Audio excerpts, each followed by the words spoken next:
आप मैं हूं आपके साथ अनुराग सिंह। फैशन फास्ट में खबरें आपको दिखाएंगे कट टू कट। शुरुआत करते हैं आज की सबसे अहम खबर के साथ। खबर गुजरात से, जहां मानसून आसमानी आफत बनकर बरस रहा है और बिग ब्रेकिंग टीवी स्क्रीन पर आपके सामने होगी, जहां गुजरात के कच्छ में भारी बारिश से बाढ़ जैसे हालात बने हुए हैं। गांधीधाम में स्टेशन, नेशनल हाईवे सब कुछ पानी में डूब चुका है। जूनागढ़, वलसाड़ में बारिश से जनजीवन बुरी तरह से प्रभावित है। सूरत, नवसारी, तापी में बारिश से हालात बेहद खराब हो चुके हैं। गुजरात के कई जिलों में भारी बारिश का अलर्ट भी जारी किया गया है। अगले 2 दिनों में और ज्यादा बारिश होने की संभावना है और इसी के चलते लोगों की चिंताएं और ज्यादा बढ़ रही हैं। तस्वीरें इस वक्त आप देख रहे हैं गुजरात की। देखिए आप कैसे कच्छ में बीच सड़क पर ये वाहन फंस गए। तेज बहाव के आगे ये वाहन बेबस नजर आए। आगे जा पाना इस पिकअप वाहन के लिए कितना मुश्किल है आप इन तस्वीरों में देख सकते हैं। अब दूसरी तस्वीर आप ये देखिए, यहाँ पर कैसे नाले ओवरफ्लो होने लगे, कैसे पुलिया के ऊपर से पानी बहने लगा, आप ये देख सकते हैं। तेज बहाव के बीच कई लोग फंसे हुए हैं और इन्हें रेस्क्यू करना सबसे पहली प्राथमिकता और इसके लिए कैसे जतन किए जा रहे हैं। आप ये कच्छ की तस्वीर देख रहे हैं, गल्पदर की ये तस्वीरें, जहां पर लोग जो पानी के बीच फंस गए थे, तेज बहाव के बीच फंस गए थे, उन्हें कैसे निकाला गया आप ये देखिए। ये अब्दासा तालुका की तस्वीर है और यहाँ पर जेसीबी से गांव से कनेक्शन जोड़ने की जुगाड़ की जा रही है, यानी कि गांव का संपर्क इस तेज बहाव से टूट चुका है। बीच में एक जेसीबी डाली गई और उसके बाद लोग इस पार से उस पार जा रहे हैं। पूछिए स्थिति कितनी विकट हो गई है। बड़ी बात यह है कि आने वाले वक्त में स्थिति ऐसी ही रहेगी, क्योंकि मौसम विभाग ने आने वाले दिनों में बारिश को लेकर संभावनाएं जाहिर की। आने वाले वक्त में मानसून अपना अच्छा खासा असर दिखाएगा, जिसके चलते लोगों को और ज्यादा परेशान होना पड़ सकता है। तो मानसून की मार से इस वक्त गुजरात का सबसे ज्यादा बुरा हाल है। गुजरात के कई जिले बुरी तरह से तरबतर हैं, जगह जगह हाल बुरा ही नजर आता है। अहमदाबाद के अलावा कच्छ, जामनगर, जूनागढ़, सूरत में बारिश आफत बनी हुई है। हर जगह जल जमाव की तस्वीरें और ये 5 तस्वीरें इस वक्त टीवी स्क्रीन पर आपके सामने, जिसमें आप देख पाएंगे कैसे पूरा शहर जो है वो पानी पानी हो चुका है। अकेले एकमात्र कच्छ या जामनगर या अहमदाबाद की तस्वीरें नहीं है, ज्यादातर जिलों में गुजरात में ऐसी स्थिति है। और फिर स्थिति ज्यादा विकट इसलिए भी नजर आती है क्योंकि आने वाले दिनों के लिए मौसम विभाग ने बारिश को लेकर अलर्ट जारी किया है। इधर बाढ़ बारिश के सितम के बीच अब आपको गुजरात के कच्छ से सामने एक दिलचस्प तस्वीर दिखाते हैं। कैसे एक शख्स ने आपदा में अवसर ढूंढ लिया, मानसून का फायदा कैसे उठाया, इसकी तस्वीर आप ये देख रहे हैं। सड़कों पर पानी भर चुका है और सड़कों पर जब पानी भर गया तो लोगों का पैदल चलना मुश्किल है, इसीलिए जो जुगाड़ निकाला गया वैसे तो इन महाशय के लिए बहुत कारगर है और ये महाशय उसका कैसे लुत्फ ले रहे हैं आप ये देख सकते हैं। लेकिन सब ऐसा कर पाएंगे थोड़ा सा मुश्किल है।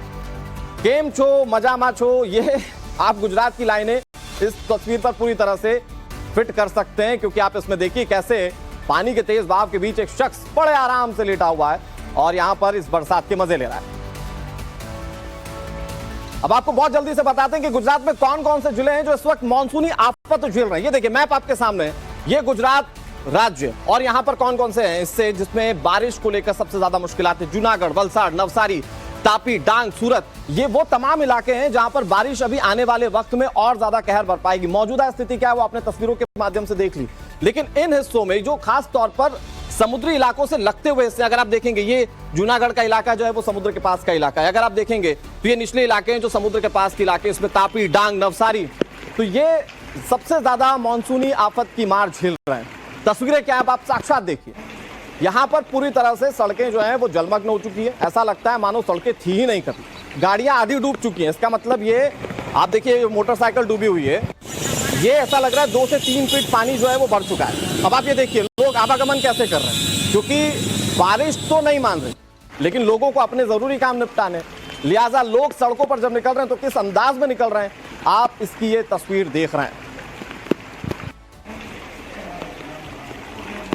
और अगली खबर भी गुजरात से ही, जहां पर आसमानी आफत किस तरह से बरस रही है वो हमने आपको बताया। लेकिन अब अपडेट समझिए, गुजरात में भारी बारिश से मुसीबतें बढ़ती जा रही हैं और अहमदाबाद में जनजीवन बुरी तरह से प्रभावित है। भारी बारिश से सड़कें पूरी तरह से दरिया में तब्दील हो गई। पानी भरने से आसपास के अंडरपास डूब चुके हैं। जल जमाव से सड़कों पर लंबा जाम लग चुका है। ये जाम की तस्वीर आप देखिए। किसी को अगर इस पानी के बीच में मजबूरन निकलना पड़ रहा है तो वो कैसे और परेशानियों से दो चार होता है आप इस जाम की तस्वीरों से समझ सकते हैं।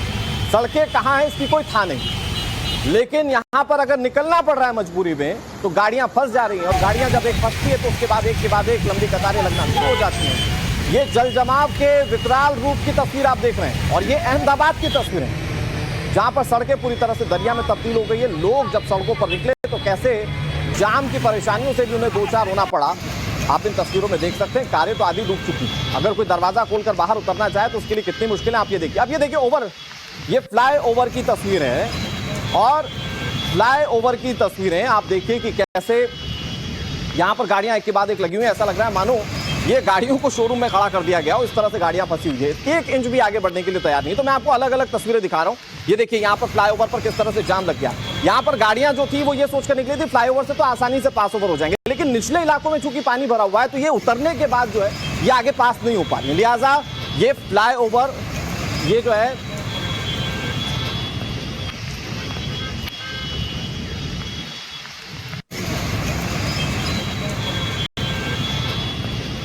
तो तस्वीरें हम आपको दिखा रहे हैं और इन तस्वीरों के बीच में आप ये देखिए ये फ्लाईओवर है और जैसा कि मुझे कमांड बार बार आ रहा है, मैं पहले भी बता चुका हूं कि निचले इलाकों में भी यही स्थिति है। फ्लाईओवर से उतरने के बाद सर्विस लेन में भी यही स्थिति है, वहां पर भी पानी भरा हुआ है। हालांकि अभी तस्वीरें चुकी है फ्लाईओवर की चल रही है, इसलिए मैं फ्लाईओवर को अपने दर्शकों को समझा रहा हूं कि कैसे यहां पर एक के बाद एक जो गाड़ियां हैं वो लग चुकी हैं और बारिश से हालात लगातार खराब होते जा रहे हैं। आने वाले वक्त में बारिश अभी और ज्यादा परेशान कर सकती है। इन तस्वीरों के माध्यम से आप ये समझिए कैसे वहां पर लोगों के लिए मुश्किलें जो है वो ज्यादा बढ़ गई। अब ये 4 तस्वीरें इस वक्त टीवी स्क्रीन पर आपके सामने हैं। अहमदाबाद की इन तस्वीरों को एक साथ आप देखिए, मोटरसाइकिल हो, कार हो या फिर गाड़ी या फिर बस सवार, सड़क पर कुछ नहीं चल पा रहा। इन 4 तस्वीरों में आप देखिए कि कैसे पूरा शहर जो है वो जाम हो गया और इनके जाम होने का मतलब यह है कि लोगों के लिए आने वाले वक्त में अभी और ज्यादा मुश्किलें बढ़ सकती हैं। इधर आसमानी आफत से कई राज्यों में तबाही की तस्वीरें सामने आ रही है। अब 6 तस्वीरें और आपको दिखाते हैं। आप इन 6 तस्वीरों में देखेंगे पूरे देश भर में राज्यों में किस तरह से बारिश को लेकर स्थिति विकट हो गई। अब ये 6 तस्वीरें उत्तराखंड, बिहार, मध्य प्रदेश, राजस्थान, गुजरात, महाराष्ट्र, इन तस्वीरों में आप देखिए कैसे यहां पर बारिश कहर बरपा रही है। उत्तराखंड चूंकि पहाड़ी इलाका है, यहां पर मुश्किलें और बढ़ जाती है क्योंकि ऊपरी हिस्से से जो पानी आता है वो मैदानी इलाकों में जमा हो जाता है। बिहार की आप हालत देख लीजिए, अब तक कुछ दिन पहले तक गर्मी से लोग मर रहे थे, अब बारिश कैसे कहर बरपा रही है आपको देख रहे हैं। मध्य प्रदेश में आने वाले दिनों में और बारिश होगी, इसको लेकर मौसम विभाग ने पहले अलर्ट कर दिया। राजस्थान, यहां पर भी स्थिति यही है। गुजरात, महाराष्ट्र, यानी कि देश भर के राज्यों में जो मानसून एक्टिव हो चुका है, स्थिति बहुत विकराल नजर आ रही है बारिश को लेकर। इधर देश भर में एडवांस स्टेज में पहुंच चुका है मानसून, ज्यादातर राज्यों में भारी बारिश का अलर्ट जारी कर दिया गया है। मध्य प्रदेश, राजस्थान में 24 घंटे का हाई अलर्ट है, अगले 24 घंटे भारी बारिश होने का अनुमान है। तो ज्यादातर राज्यों में बारिश को लेकर अलर्ट है, लेकिन उन 2 राज्यों को जिसको सबसे ज्यादा अलर्ट पर रहने की जरूरत है वो है मध्य प्रदेश और राजस्थान। अगले 24 घंटे यहां पर भारी बारिश हो सकती है और इस 24 घंटे को लेकर लोगों को एहतियात बरतने होंगे। हालांकि प्रशासनिक स्तर पर तैयारियां जरूर की गई होंगी, किसी भी तरीके से लोगों तक राहत पहुंचाई जा सके, लेकिन मौसम मेहरबान रहेगा 24 घंटे और ये 24 घंटे ज्यादा मुश्किलात भरे हो सकते हैं। और आगे बढ़ते हैं, आपको दिखाते हैं 1 मिनट में देश भर से आई बाढ़ और बारिश की तमाम तस्वीरें। गुजरात के बड़ोदरा से हैरान करने वाली तस्वीर सामने आई, जहां एक मगरमच्छ सड़क पर टहलता हुआ नजर आया। भाईली गांव में मगरमच्छ को टहलता देख लोग दहशत में आ गए। इसके बाद वन विभाग की टीम को जानकारी दी गई। 9 फीट के मगरमच्छ को कड़ी मशक्कत के बाद पकड़ लिया गया। उत्तर प्रदेश के फतेहपुर में भारी बारिश के बाद लोगों को परेशानियों का सामना करना पड़ा। सड़कों पर पानी जमा होने के बाद एक बाइक गड्ढे में फंस गई, जिसके बाद बड़ी मुश्किल से लोग बाहर निकल पाए। इस तस्वीर को सोशल मीडिया पर तेजी से वायरल किया जा रहा है। बिहार के रोहतास में सोन नदी में 28 लोग फंस गए। नदी में रेत खनन के दौरान अचानक से नदी का जलस्तर बढ़ गया था, जिसके बाद प्रशासन को जानकारी दी गई। एक्शन लेते हुए तुरंत सोन बैराज के 3 फाटक को बंद कर दिया गया ताकि नदी में पानी के बहाव को कम किया जा सके और जल्द से जल्द ट्रकों को बाहर निकाला जाए। और अब अगले 30 सेकंड में देखिए दिल्ली में प्रशासन की लापरवाही की जानलेवा तस्वीर, जिसने एक ऑटो ड्राइवर की जिंदगी छीन ली। हर्ष विहार में निर्माणाधीन फ्लाईओवर के पास गड्ढे में गिरने से एक ऑटो सवार की मौत हो गई। सड़क किनारे ही अजीत शर्मा अपना ऑटो चला रहा था। सड़क पर पानी भरे होने की वजह से उसे गहराई की भनक नहीं लगी और गड्ढे में उसका ऑटो फंस गया। ऑटो निकालने की कोशिश में ड्राइवर गड्ढे में गिर गया, जिसकी वजह से उसकी मौत हो गई। प्रशासन पर लापरवाही का आरोप लगा है। फिलहाल पुलिस मामले की जांच कर रही है। और महाराष्ट्र के बुल्ढाना में एक दर्दनाक हादसा सामने आया, जहां बुल्ढाना में यात्रियों से भरी बस हादसे का शिकार हो गई। आग लगने से 25 लोगों की दर्दनाक मौत हो गई। जहां बुल्ढाना के समृद्धि एक्सप्रेसवे पर हादसा हुआ। एक्सप्रेसवे पर डिवाइडर से टकराकर बस पलट गई थी। पलटने के बाद बस में भीषण आग लग गई, जिसके बाद लोगों को बाहर निकलने का मौका नहीं मिल पाया। हादसे के वक्त बस में कुल 35 लोग सवार थे। नागपुर से पुणे जा रही थी बस और यह हादसे का शिकार हुई। आप पूछिए, ये बस की हालत है और इस बस की हालत को देखकर आप अंदाजा लगा सकते हैं कि इसके अंदर जो भी रहा होगा वो कैसे इस पूरी आग में झुलस गया होगा। आग इतनी विकराल थी जो तेजी से बढ़ती चली गई, इस पर काबू पाना उस वक्त बहुत मुश्किल था। और काबू पाना तो छोड़िए, लोग जो अंदर मौजूद थे जो इस बात को समझ चुके थे कि आग पूरी तरह से बस को अपने कब्जे में ले चुकी है, वो बाहर तक नहीं निकल पाए और इसीलिए 35 में से 25 लोगों की मौत हो गई है। तो ये महाराष्ट्र के बुल्ढाना से तस्वीरें सामने आई। फिलहाल यहां पर बताया जा रहा है कि डिवाइडर से टकरा जाने के बाद ये पलट गई थी। अब इस मामले में जांच किया जा रहा है कैसे इस तरह के हादसों को कम किया जा सके। प्रशासन के लिए स्थानीय स्तर पर यह एक बड़ी चुनौती है क्योंकि इस तरह की घटनाएं बार बार सामने आती हैं। आगजनी और लोगों के मरने का सिलसिला लगातार बढ़ता जाता है और यही वजह है कि इसे कम करने की बेहद जरूरत है और इसे कैसे कम किया जाता है ये आने वाला वक्त बताएगा, क्योंकि इसके लिए पुख्ता कदम उठाए जाने की जरूरत है। और चलिए अब आपको जल्दी से बुल्ढाना हादसे से जुड़ी पूरी डिटेल बता देते हैं, क्या हुआ, कैसे हादसा सामने आया, कैसे 25 लोगों की जिंदगियां खत्म हो गई। बुल्ढाना के समृद्धि हाईवे पर हादसा हुआ जहां नागपुर से पुणे जा रही थी ये बस। ड्राइवर को बताया जा रहा है कि नींद आ गई थी, जिसके चलते ये बस डिवाइडर से टकरा गई, उसके बाद पलट गई। बस के डीजल टैंक में धमाका हुआ, पूरी बस आग की लपटों से गिर गई। भयंकर आग में जलकर 25 लोगों की दर्दनाक मौत।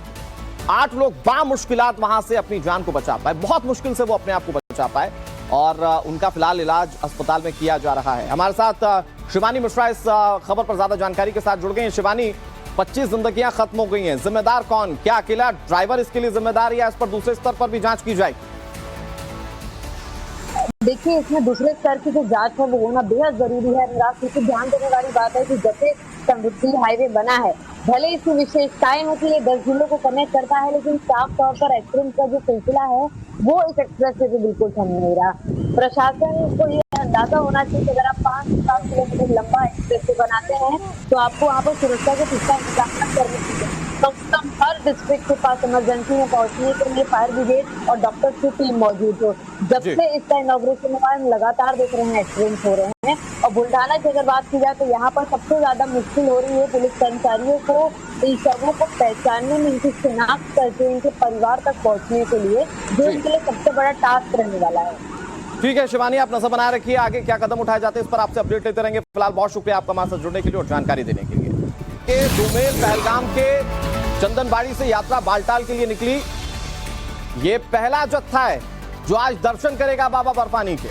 बालटाल रूट से अमरनाथ गुफा की दूरी जो है वो 14 किलोमीटर है, इसीलिए इस रूट के यात्री एक ही दिन में अमरनाथ यात्रा के दर्शन करके लौट गुफा की दूरी 32 किलोमीटर है। इस पारंपरिक रूट से अमरनाथ गुफा तक पहुंचने में 3 से 5 दिन लग जाते हैं, लेकिन जोश कम नहीं होता। जोश की तस्वीरें हम आपको दिखा रहे हैं। जैसे इस पड़ाव पर पहुंचे श्रद्धालु या अमरनाथ यात्री, वैसे ही उनका जोश किस तरह से हाई हो गया आप इन तस्वीरों में देख सकते हैं।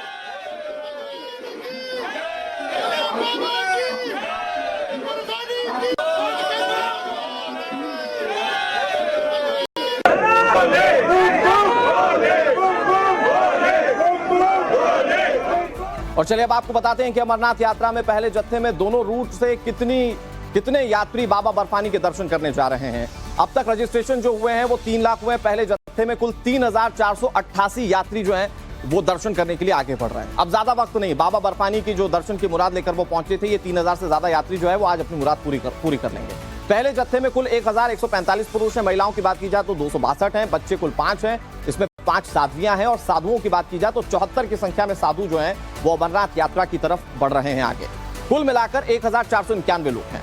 पहला जत्था जो पहलगाम का है, यहाँ पर 1659 पुरुष हैं। महिलाओं की बात की जाए तो 223 हैं। साध्वी की बात की जाए तो 8 साध्वियां और कुल 106 साधु हैं। एक किन्नर भी हैं। कुल मिलाकर जो पहलगाम का पहला जत्था है वो 1997 लोगों का है, जो अब बाबा बर्फानी की दर्शन की मुराद को लेकर आगे बढ़ेगा।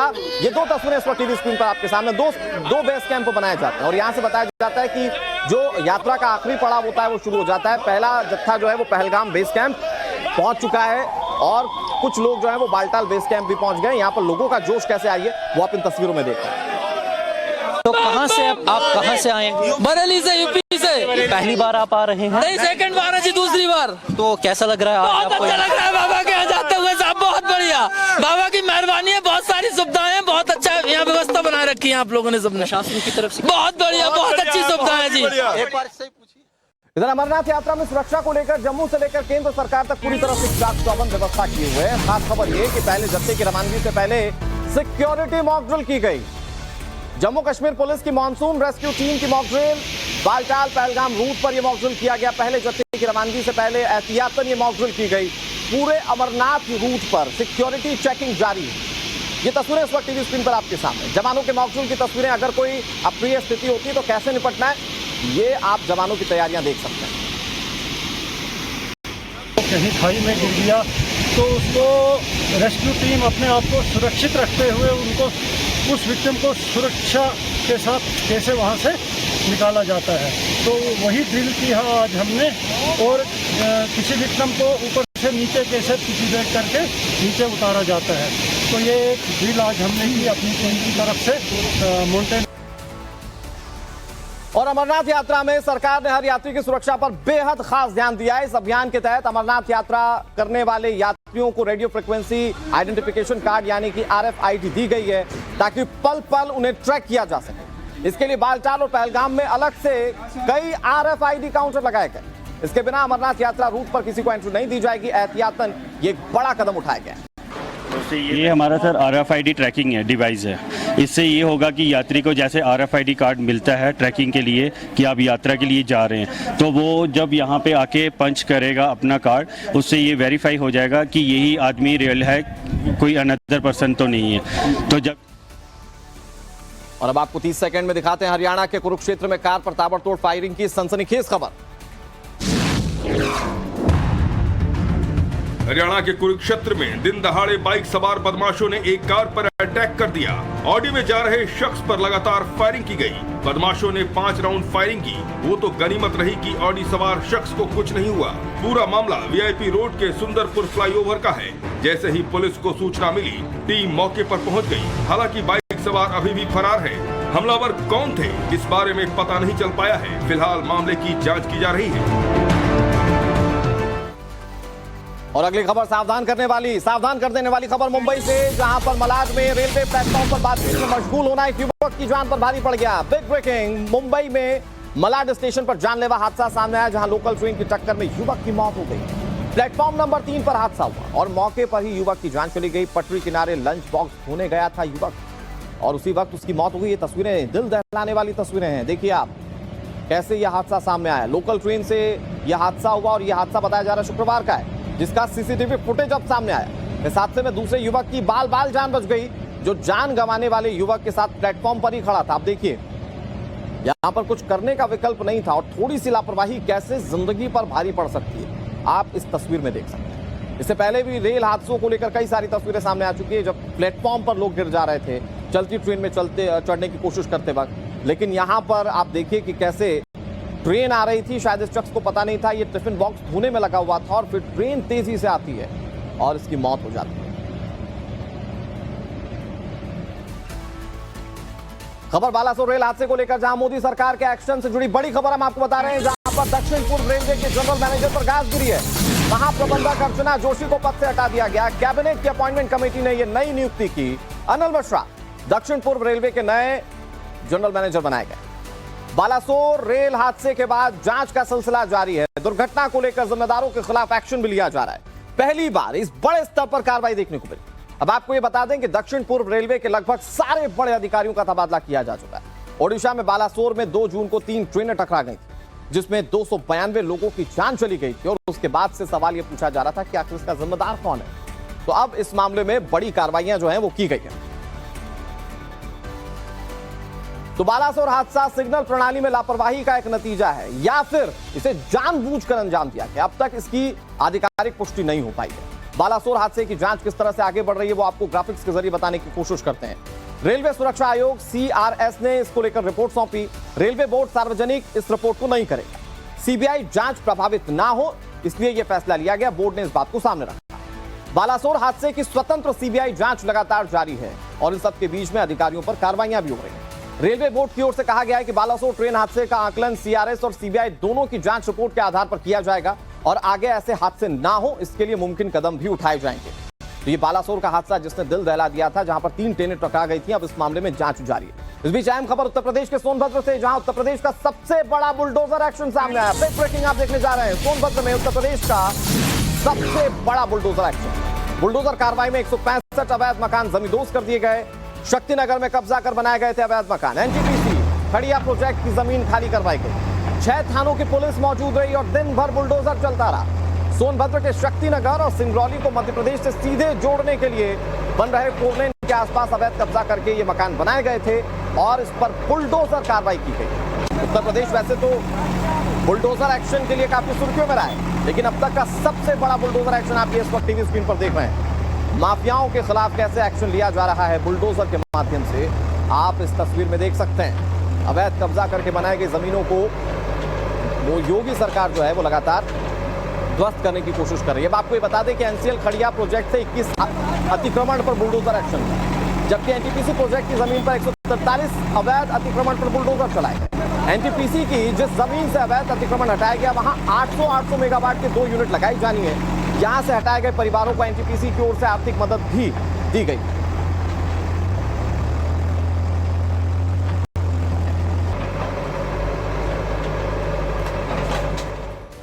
अगली अहम खबर गुजरात के कच्छ से जुड़ी हुई, जहां प्राइमरी स्कूल में हिंदू छात्रों से नमाज पढ़ाए जाने पर विवाद गरमाता जा रहा है। कच्छ के स्कूल में बच्चों को नमाज पढ़वाया गया।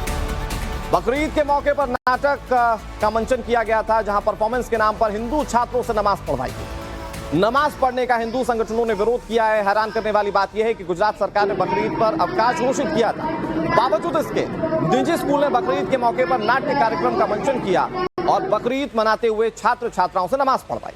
नमाज पढ़ाए जाने का वीडियो तेजी से वायरल हो रहा है, जिसके बाद हिंदू संगठनों ने स्कूल प्रशासन के खिलाफ मोर्चा खोल दिया।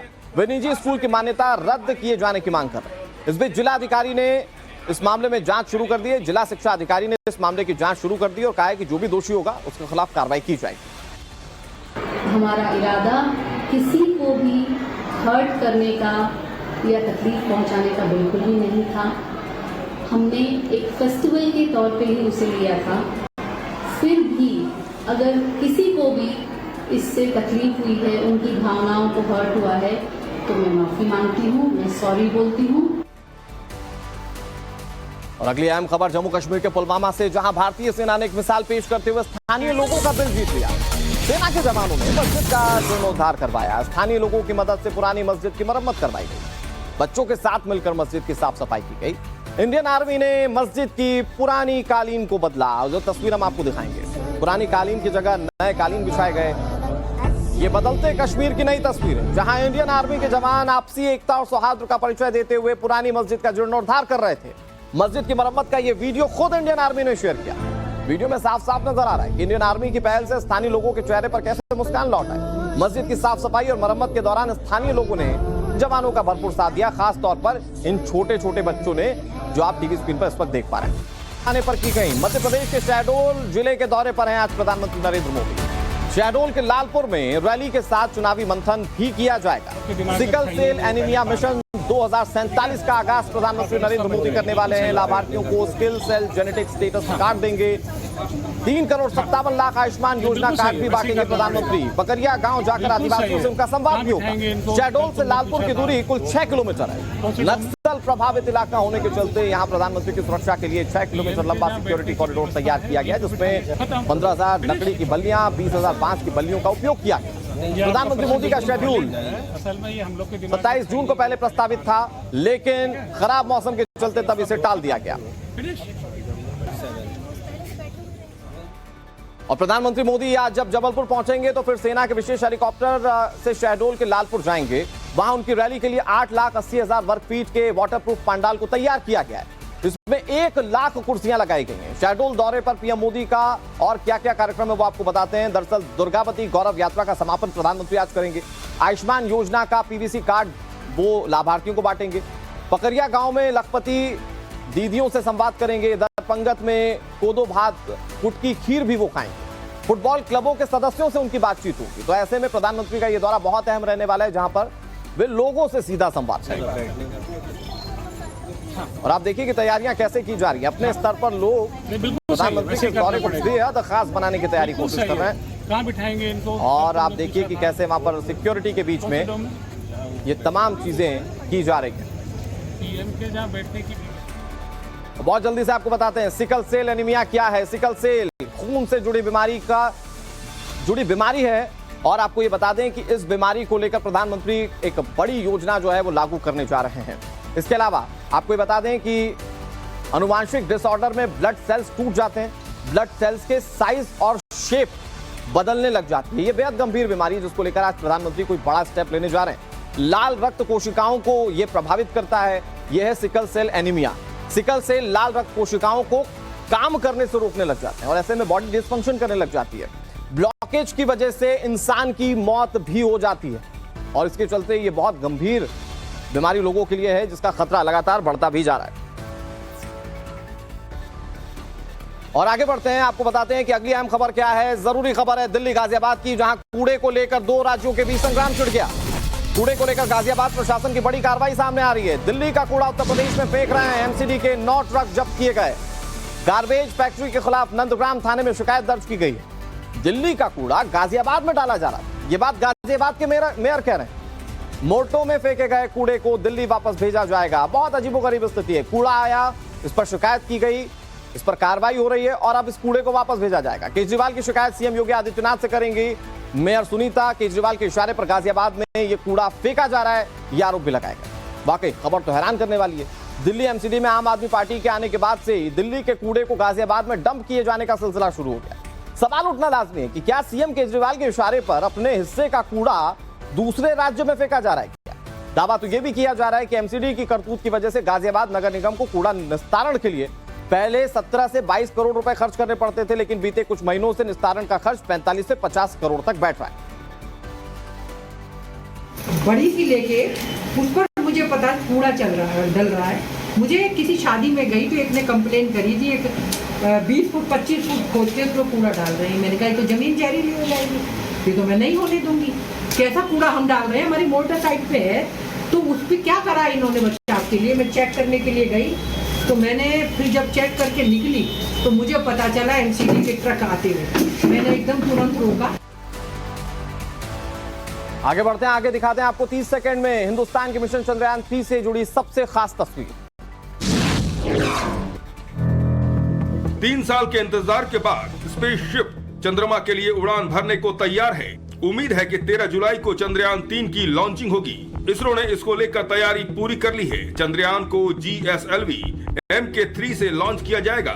ऐसे में अगर इस बार चंद्रयान 3 चंद्रमा पर लैंडिंग करने में सफल रहता है तो अमेरिका, रूस और चीन के बाद ऐसा करने वाला भारत चौथा देश बन जाएगा।